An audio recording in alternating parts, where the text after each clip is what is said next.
네. 네. 자, 우리 언더스탠딩 우리 이프로님이 아주 의욕 넘치게 지금 만들어가고 있고요. 그래서 구독자도 최근에 좀 늘고 있습니다. 빨리 늘고 있어요. 100만이 코앞이래요. 10만 자축연을 하면서 100만이 코앞이다라고 하는 코가 이만. 기자들 맞아. 네, 하여튼 우리 언더스탠딩도 많은 시청 부탁드리겠고요.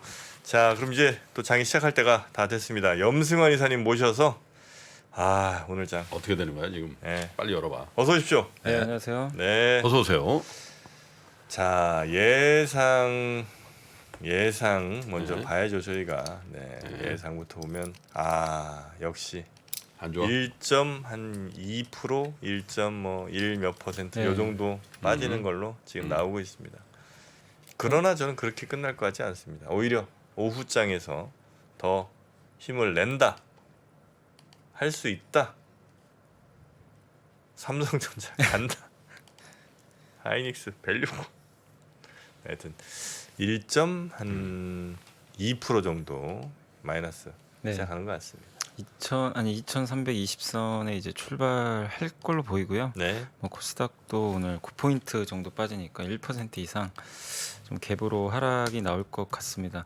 현재 이제 그 시가총액 상위 기업들 이제 그 가격이 나오고 있는데 카카오가 마이너스 2% 정도 하락 출발을 했고요. 그다음에 삼성전자가 마이너스 1%, 하이닉스가 마이너스 1.8%. 그래서 삼성전자 이제 55,000원까지도 좀 깨버리는 좀 흐름이 좀 나와버렸고, 그리고 네이버도 마이너스 2%. 아무래도 이제 금리에 영향 받는 기업들, 크래프톤 마이너스 3%.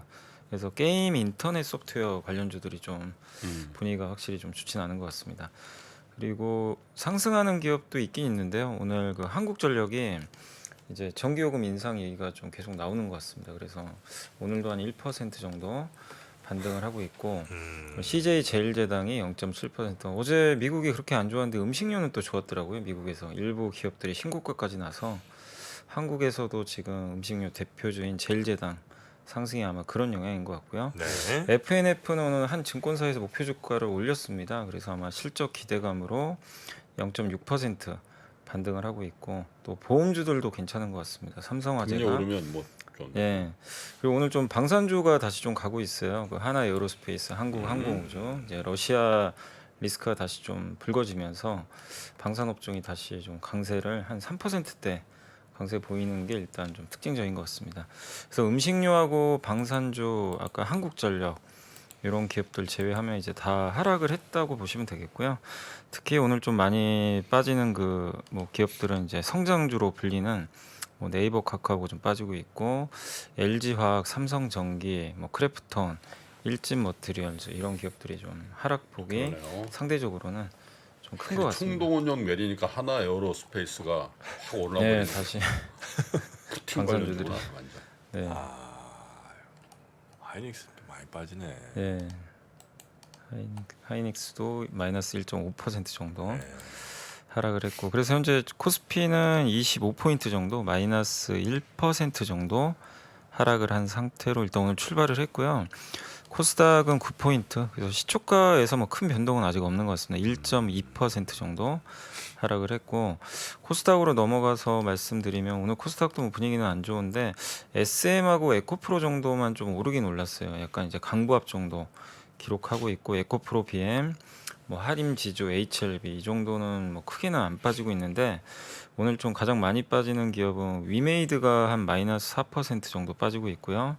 바이오조 셀리버리가 한 마이너스 3%, 덕산 네오룩스가 마이너스 한 3% 빠지고 있고, 뭐 안트로젠이나 셀리드 주요 바이오 기업들 주가가 좀 안 좋은 것 같습니다. 그래서 오늘도 바이오, 또 반도체, OLED, 또 게임주 이런 섹터가 뭐 코스닥에서는 좀 부정적으로 주가를 좀 끌어내리는 그런 흐름인 것 같습니다. 그래서 오르는 기업은 코스닥은 상당히 좀 제한적이다라고 보시면 되겠고요. 오늘 그래서 수급 상황은 외국인들의 매도가 조금 있습니다. 한 300억 정도 오전에 매도가 나왔는데, 현재 매도의 뭐 대부분은 여전히 전기전자 업종에 집중돼 있고 한 193억 정도 전기전자 팔고 있고, 그래도 오늘 좀 제약주는 좀 사고 있습니다. 외국인들이 의약품하고 서비스 업종, 전기가스 업종 이쪽은 뭐 일부 뭐 아주 좀 미미하지만 그러네요. 매수하고 있고. 환율이 결국 1,400원 또 넘었군요. 넘었네. 네. 네. 지금 1,401원 50전을 현재 기록하고 있습니다. 네. 야, 이게 시총 상위 뭐 50개 줄 쭉 다 보니까 진짜 한 3개, 4개밖에 없네요. 빨간색 있는 게. 네. 다 파란색이에요. 거의. 조선 기자재 같은 것도 좀 들어오는군요. 보니까. 네. 네? 어제도 되게 좋았거든요. 왜냐면 이제 그 푸틴 이것도 범푸틴 관련주라고 봐야지. 네. 예, 가스 장군다. 네. 뭐 전쟁을 뭐 배수의 진을 쳤는데 저쪽에는 가스 막 주면서 전쟁하자 그러는 게 시나리오가 안 맞잖아. 어? 네, 네, 네. 예. 조선 그쪽으로 조금 들어온다 이거죠? 조금 들어오는 것 같네요. 네. 방산 조선. 그죠? 방산조선 오늘 음식료 또 중국 소비주 일부 이렇게 조금 오르는 것 같습니다. 네. 네. 벨트 조금 들어오는 것 같고요. 예. 어디? 벨트 업종. 벨트가 뭐야? 벨트요? 동일보 벨트. 잠깐 플러스 났었는데 왜? 벨트 업종이랑 따로 없나요? 없어요. 그 유일해요. 아 그렇습니까? 네. 아이고 힘내시길 바라. 아유 또 다 파란색이네 이거. 자 그리고 뭐 기관도 일단 매도는 하는데 뭐 기관 매도는 그렇게 크지 않다라고 보시면 되겠고, 그리고 오늘 섹터로 한번 넘어가면 그 오늘 이제 가장 강한 섹터는 사료 업종이 요즘에 이제 계속 농산물 가격은 또 계속 오르더라고요. 그래서 오늘도 강세 이어지고, 또 러시아 전쟁의 어떻게 보면 좀 수혜주 중에 하나죠, 사료도. 그래서 오늘 강세고 그다음에 이제 조선 업종도 일부 좀 강세 보여주고 있고, 방산주들도 좀 강한 편이고요. LG에너지 도시가스. 솔루션이 플러스 나와 있는 것도 좀 특이할 네. 만하네요. 그러니까 지금 시총을 보면 LG 엔솔이 얘기하자마자 마이너스네. 진짜 말을 말해. 그걸 못 참고 그래. 그래도 뭐 오늘 안 빠지는 건 대단한 거죠, 사실. 아, 근데 지수 낙폭이 1% 정도예요. 네. 네? 그러니까 이게 3년 하이닉스가 예전하고 뺀 좀 거예요, 다른 게, 사실. 저도 이게 보니까 시총이 지금 보면 LG엔솔 시총이 110조니까 삼성전자의 3분의 1이거든요. 그러니까 이거 엄청나게 커진 거죠. 엄청나게 LG 엔솔이. 커진 거죠. 그러니까 삼성이 빠진 것도 있고, 영향력이 LG엔솔 영향력을 이제 무시를 못하는 것 같아요. 네. 삼성이 좀 빠져도 오늘 LG엔솔이 또 플러스 나고 있어서 약간 좀 완충제 역할은 하고 있는 것 같습니다. 그러나 이제 오늘 워낙 좀 분위기가 안 좋다 보니까 뭐 아까 말씀드린 도시가스나 일부 음식료나 조선이나 방산 빼고는 거의 대부분 좀 빠지고 있고요. 오늘 좀 가장 많이 빠지는 건 그동안 사실 우크라이나 재건 기대로 좀 올랐던 건설기계 업종이 오늘은 다시 폭락을 좀 하고 있습니다. 재건은 무슨 재건이야? 예, 전쟁 다시 또 전쟁 최근에 좀 올랐었거든요. 이거 재건하지 않을까 그래가지고 다시 그냥 후퇴하는 모습이고, 금리 인상 충격으로 네이버 카카오가 포진한 인터넷 소프트웨어 게임주가 가장 좀 많이 빠지는 상황인 것 같고요. 건설주도 역시 좀 오늘 좀 분위기가 좋지는 않습니다. 그리고 영화주나 여행주도 그 미국에서 여행주들이 또 많이 빠졌더라고요. 그래서 영화 여행주도 오늘 국내에서 같이 연동돼서 좀 빠지는 모습이고, 여전히 뭐 IT, 반도체, 그리고 태양광 같은 경우도 사실 오늘 뭐 미국에서 일부 태양광주가 올랐지만 국내에서는 조금 관련주들이 조금 밀리는 그런 흐름들은 좀 나오는 것 같습니다. 영상 콘텐츠, 뭐 IT 기기, 뭐 자동차, 뭐 그러니까 아주 뭐 폭락한다 이건 아닌데요. 뭐 대부분 거래가 없는 상태에서 좀 흘러내리는 그런 좀 좋지 않은 모습이 오전에 펼쳐지는 것 같습니다. 자 일제히 팔고 뭐 그런 건 아니네, 그죠? 예, 그런 건 아닌데 이게 근데 좀 답답한 게 매수세가 없어요. 매수 자체가 없어서. 지금요. 예, 그러니까 조금만 팔아도 그냥 밀리는 상황이고, 그리고 요즘에 아마 느끼셨겠지만 갑자기 개별 기업이나 어떤 기업이 주가가 장중에 폭락하는 경우가 한 번씩 있어요. 보면 대부분 기관 매도가 좀 많아요. 그러니까 기관 아마 펀드 쪽에서 손절 나오는 물량도, 근데 그걸 받을 수가 없죠. 뭐 받을 주체가 없다 보니까 이 리밸런싱 하면 이제 좀 주가가 망가지는 그런 현상도 좀 요즘에 많이 나오는 것 같습니다. 네. 그리고 이렇게 주가가 빠지면은 사실 이제 펀드 매니저 교체가 많이 되거든. 펀드 매니저 성적이 안 좋다는 얘기예요. 주가 빠지면. 그럼 이제 인사 때 혹은 뭐 계약직으로 있는 펀드 매니저 이제 재계약 안 하고 이런 케이스들이 있어. 네. 그럼 이제 새로운 펀드 매니저가 돈으로 받는 게 아니라 물건으로 받아요. 여기서 물건이라면 주식이지. 그럼 이제 항상 그러거든. 이런 걸 왜 샀어? 날려버리는. 본인의 투자 스타일이랑 안 맞는 그래서 친구들 그냥- 유예 기간을 줘. 또 본부장이 야, 너 미안하다. 너 돈이 없어서 돈으로 못 주니까 이 펀드 이어받아라. 그러면 이제 투덜투덜 거릴 거 아니야. 네. 그러면 야, 그래서 이 퍼포먼스는 예를 들면 기간을 줄 테니까 네가 정리한 다음에 이제 나 준비됐다 그러면 그때부터 하자. 이런 기간을 주기도 하거든. 네. 그때 이제 딱 날리는 거야. 그때는 가차 없이 날리지. 왜냐면 자기 게 아니거든. 그래서 펀드 매니저 교체되면 수급상 굉장히 좀 난감한 일들이 벌어져. 맞아요. 예전에도 뭐 연기금에서 연기금도 보통 이게 아웃소싱 많이 하거든요. 이렇게 맡기는데 자금을 그럴 때 이제 운용사 교체할 때 한번 그런 일들이 좀 나오는 경우도 있긴 있어요. 그 전 매니저랑 신임 매니저랑 서로 이렇게 얼굴 보긴 합니까?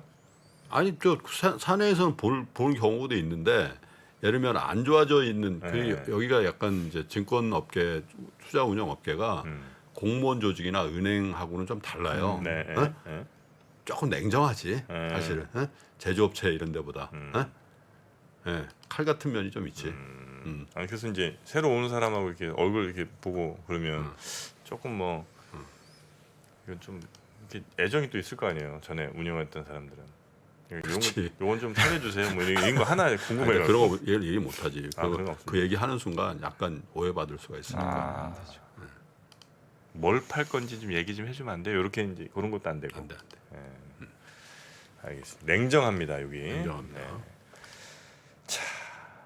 오늘 같은 날은 뭐 레포트를 참 귀에 잘 들리실지 모르겠습니다만 네. 그래도 좀 볼 건 근데 봐야죠. 또 장은 안 좋은 보고서 되게 많이 나왔더라고요. 또 아침에 오늘은. 아, 근데 요즘에 이게 좋은 보고서 많이 나오는 게 또 이렇게 요 정도 시즌 되면은 또 자료를 좀 쓰는 또 시즌이더라고요. 애널리스트 분들이. 그래서 많이 나오니까 뭐 힘들긴 한데 뭐 공부해 보시면 좋을 것 같고 오늘 일단 그 현대차증권의 엄민영 연구원님이 유럽 바이오시밀러 임상 없이 이제 교차 처방 성명서를 좀 발표했다고 하는데 유럽의 이제 의약품청에서 유럽에서 이제 승인된 모든 바이오시밀러 제품들이 많이 있잖아요. 이거를 교차 처방하려면 원래 임상을 해야 되는데 이제 교차 처방이라는 건 약사가 이제 의사한테 이제 처방전을 받아서 오리지널 의약품인데 이거를 그냥 바이오시밀러로 자기가 임의로 그냥 처방을 줄 수도 있어요. 그건데 그걸 하려면 교차 처방 관련된 임상을 다 끝내야 되는데 네. 이거 없이 그냥 하는 걸로 이렇게 좀 발표를 했다고 합니다. 그러면 이제 바이오시밀러 업체들 입장에서는 이제는 임상 비용이 안 들어가는 거죠. 임상을 할 이유가 없어졌어요. 그렇게 되면 이제 약사 입장에서는 가격이 싸잖아요, 훨씬. 그렇죠. 예, 그러니까 이제 이런 바이오시밀러를 오리지널보다 처방을 더 해주겠죠. 약사가 그냥 해도 돼요. 상관없이 자기 임의대로. 그래서 유럽에서는 이제 이 길이 지금 열리지 않을까 이런 좀 발표가 나와서. 유럽에서 먼저 그렇게 한다는 거예요? 네, 근데 미국도 이런 걸 하는데 미국은 특정 약을 제한적으로 지정을 해야 되고요. 미국은 또 임상을 끝내야 돼요. 교차 처방. 이거를 했다라는. 근데 그 임상하려면 시간이 또 많이 걸린다고 합니다. 보통. 네. 근데 이제 유럽에서 승인받은 바이오시밀러는 모두 다 해당이 된다고 합니다. 그래서 요거는 이제 국내에는 그 셀트리온하고 삼성 바이오에피스가 좀 진출해 있잖아요. 유럽 쪽에. 그래서 아마 좀 좋은 뉴스가 아닌가라는 그런 내용이니까 이런 내용에 대한 이제 보고서가 있으니까 한번 참고하시면 좋을 것 같고요. 근데 오리지널 의약품 만드는 회사들 입장에서는 굉장히 이제 좀 힘들어지는 거죠. 그러네요. 예. 경쟁이 더 치열해질 수 있어서. 그리고 오늘도 사실 뭐 조선주 특히 현대미포조선 주가가 좀 강한데 아마 이런 내용 때문인 것 같아요. 메리츠증권의 백이현 연구원님이 VLCC라 그래서 이제 베리라지 크루드 오일 캐리어인데 네. 초대형 유조선이에요. 여기 관련된 운임이 저점 대비해서 253%나 지금 급등을 했다고 합니다. 2020년 9월이 저점인데 그리고 2000년 이후 평균 운임 대비해서도 40%나 급등했고 현대미포조선이 주로 만드는 게 PC선인데 석유화학 제품 운반선이거든요. 네. 요게 작년 7월 저점 대비해서 1,400%나 운임이 올랐대요. 운임. 예. 그 운임이 올랐다는 건 이제 조선업종한테도 나쁜 뉴스는 아니죠. 그러다 보니까 이제 VLCC 관련돼서 아마 지금 국내 조선사들이 좀 모멘텀을 좀 받는 것 같고요. 특히 VLCC가 지금 20년 이상 된 노후선대 대비해서 폐선율이 0.5%밖에 안 된대요. 그러니까 폐선을 거의 안 했대요. 네. 폐선을 해야 되는데 네. 나이가 들었으면 이제 이 VLCC도 이제 바꿔줘야 되거든요. 네. 그걸 안 하고 있던 거죠. 근데 내년부터는 환경 규제가 또 들어가요. 그럼 이제 오래된 배를 만약에 운행을 하면 이제 페널티가 부과되겠죠.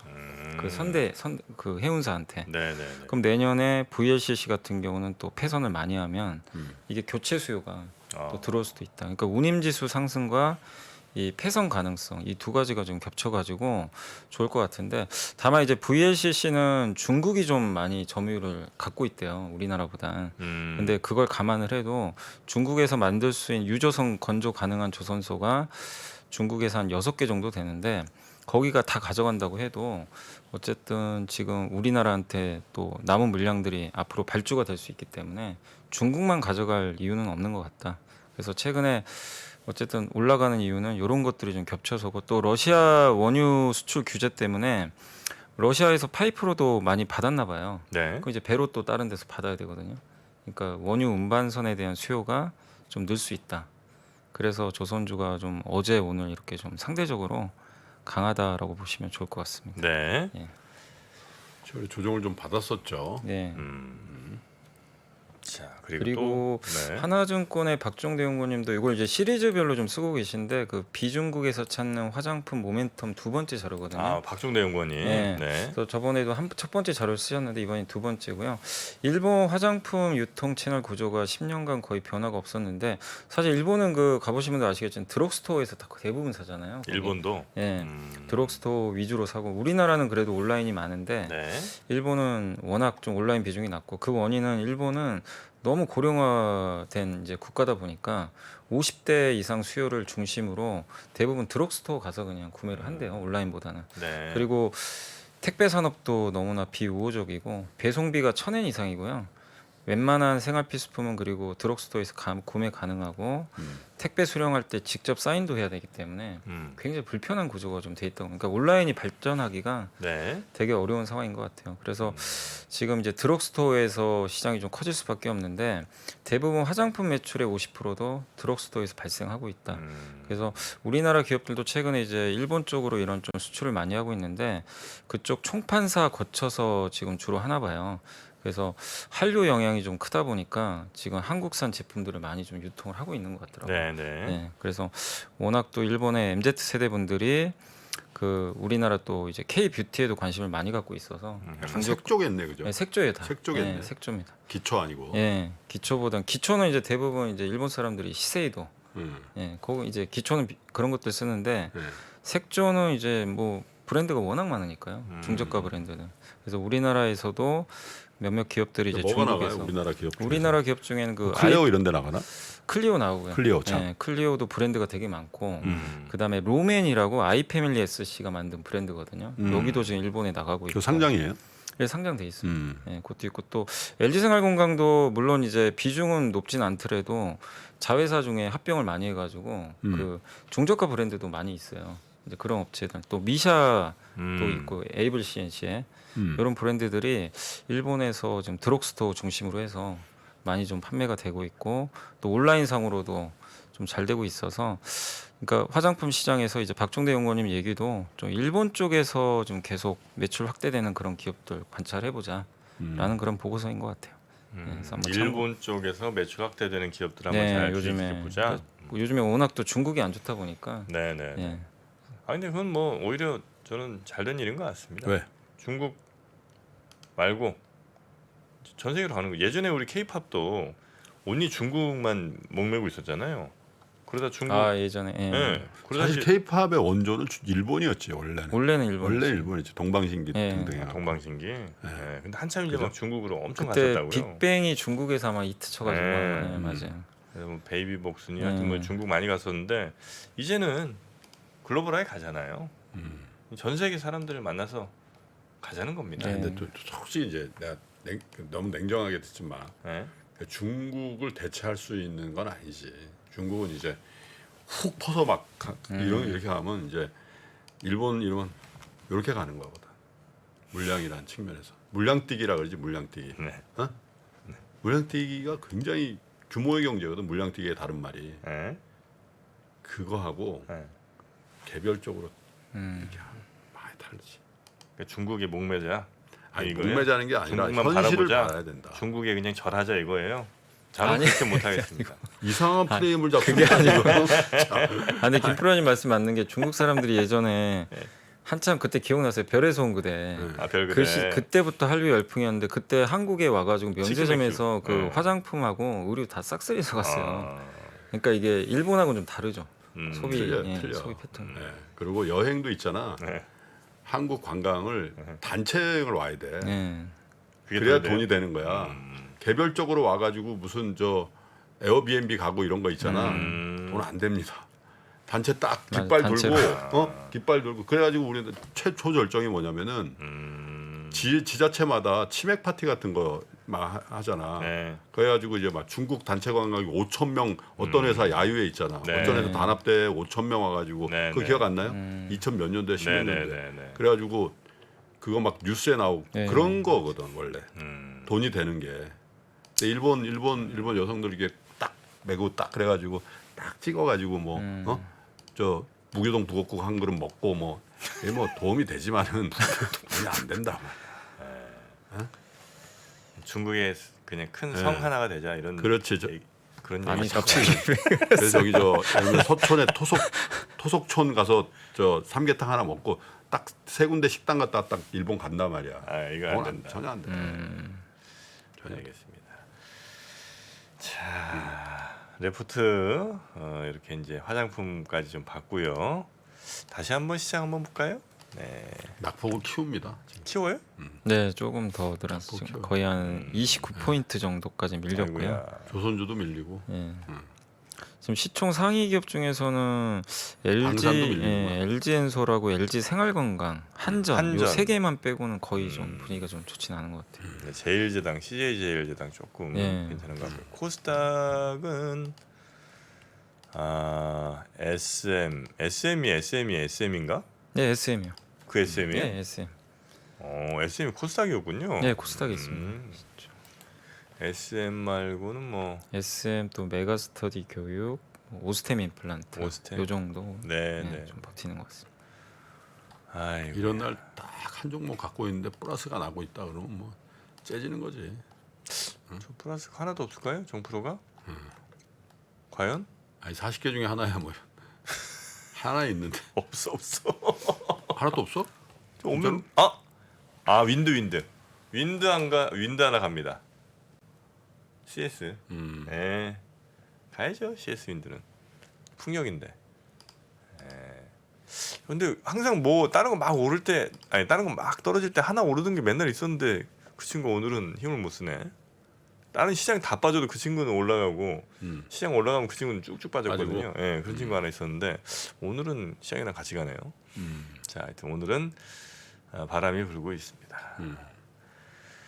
자, 그럼 뭐 이 정도로 오늘 시장 또 정리해야 되겠군요. 이렇게 이제 큰 이벤트 있는 날 있잖아요. 어쨌든 뭐 큰 이벤트가 이제 마무리가 됐죠. 마무리가 된 날은 사실은 어제 그제 뭐 이렇게 한 몇 주 전부터 계속 이것만 보고 있었잖아요. 시장이 투자자분들도 야 FOMC 어떻게 나오니? 뭐 이렇게 전문가분들도 아니 다 왜 우리 시장도 이렇게 힘이 없냐면은 어제 미국 시장의 장중 움직임을 이렇게 보면은 네. 플러스에 뜨거든. 네. 그래서 발표하자 쭉 빠져버렸어요. 그냥 쭉 수직 낙하했다가 또 올라갔어요. 별거 없네요. 뭐 이렇게 또 모두 발언 이런 게 괜찮아요. 플러스 전 고점을 넘어가서 장중 고점을 그러다가 후장에 다시 우리 새벽 5시쯤 끝나잖아. 네. 쭉 밀려서 그래서 3대 지수가 보면은 다 1.7대 빠졌어. 러셀 빼놓고서. 근데 그런 경우가 거의 없거든. 그러니까 뭐냐면 야 금리 때문에 많이 빠진다 그러면 나스닥은 2% 빠지고 다우 지수는 뭐 1% 빠지고 그러잖아. 그죠? 근데 어제는 금리에 대한 것도 아니지 경기에 대한 전망이 또 안 좋았잖아. 네. 그러니까 시간이 얼마 안 남은 상태에서 일단 줄여. 그래서 뭐 경기 관련주, 뭐 성장주, 뭐 테크 뭐 이런 거 할 거 없이 균일하게 빠져버린 거야. 1.7. 딱 그런 날이 별로 없죠. 네. S&P 다우 나스닥이 딱 1.7씩 빠진 날이 없다고. 그러니까 사람 연상에 내일 또 빠지네 저거. 그런 생각을 아마 한국 투자자들이 하시는 것 같아요. 그러니까 다 끝났어. 한번 사보자. 이런 분들보다는 내일도 이런 생각 네. 하시는 것 같아요. 아, 근데 달러가 지금 제가 보고 있는 게 맞나요? 원 달러가 1,405원 넘어간 게? 이제 네이버에서 보고 있는데 맞죠? 맞아요? 여기 네. 근데 제가 보는 거로는 이제 여기 실시간 나오는 걸로는 1,397원이거든요. 아까 1,400원 넘었다가 다시 쭉 지금 밀려가지고 아 그래요? 1,397원 지금 여기 인베스팅닷컴인 거. 인베스팅닷컴. 예, 저 오히려 우리 좀 환율이 떨어지고 있어요. 김프로님 어디 보고 계시죠? 환율이 지금 마이너스 야오파이낸스인가요? 나는 지금 근데 이게 한번 볼까? 오류가 있는 건지 모르겠네요. 막 지금 환율이 다시 또 1,400원 지금 또 넘어갔고요. 급등 나가고 있습니다. 여기서는. 네이버는 1,405원입니다. 예. 근데 여기도 지금 1,395원 갔다 지금 다시 1,401원 갔고요. 어디죠 거기? 지금 인베스팅닷컴? 예, 지금 막 여기는 실시간으로 이 나오거든요. 계속. 지금 환율이 지금 변동성이 굉장히 큰 것 같습니다. 네. 커런시 딱 한번 볼까? 커런시 갑니다. 네. 한국 저 밑에 있더라고. 원 달러. 뭐야 이거? 영어로 해도 원 달러입니다. 얼마죠? 아니 블룸버그에 요약하면은 한국이 안 나오네.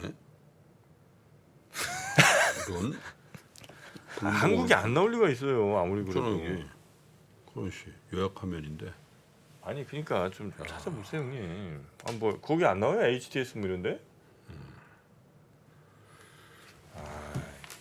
환율이 답답하시다 진짜. 아이고 환율 하나를 이렇게 찾기가 힘들어서 이게 제대로 된 환율. 1,404.6원이래요. 네, 다시 우리 채팅창이 올라갔어요. 제일 잘 맞아. 뭘 딴 데 가서 찾습니까? 애매하면 하여튼 화내면 돼 보니까. 저도 이게 뭐 하다가 조금 애매하다 싶으면 화내 버럭 내면 어떻게 잘 되더라고요. 예. 채팅창에서 지금 여러분이 알려주시는 거 보면 1,400원이 1,404원이 1,404원까지 다시 올라왔어요. 네, 1,404원, 1,404원. 1,404원, 1,405원 뭐 이 정도에서 지금 예. 거래가 되고 있는 것 같습니다. 네. 아 그래요. 끝은 아닙니다 넘어가시죠. 이게. 네, 이 끝 아니니까요. 네. 음. 자 우리 염승원 이사님 오늘 고생 많으셨고요.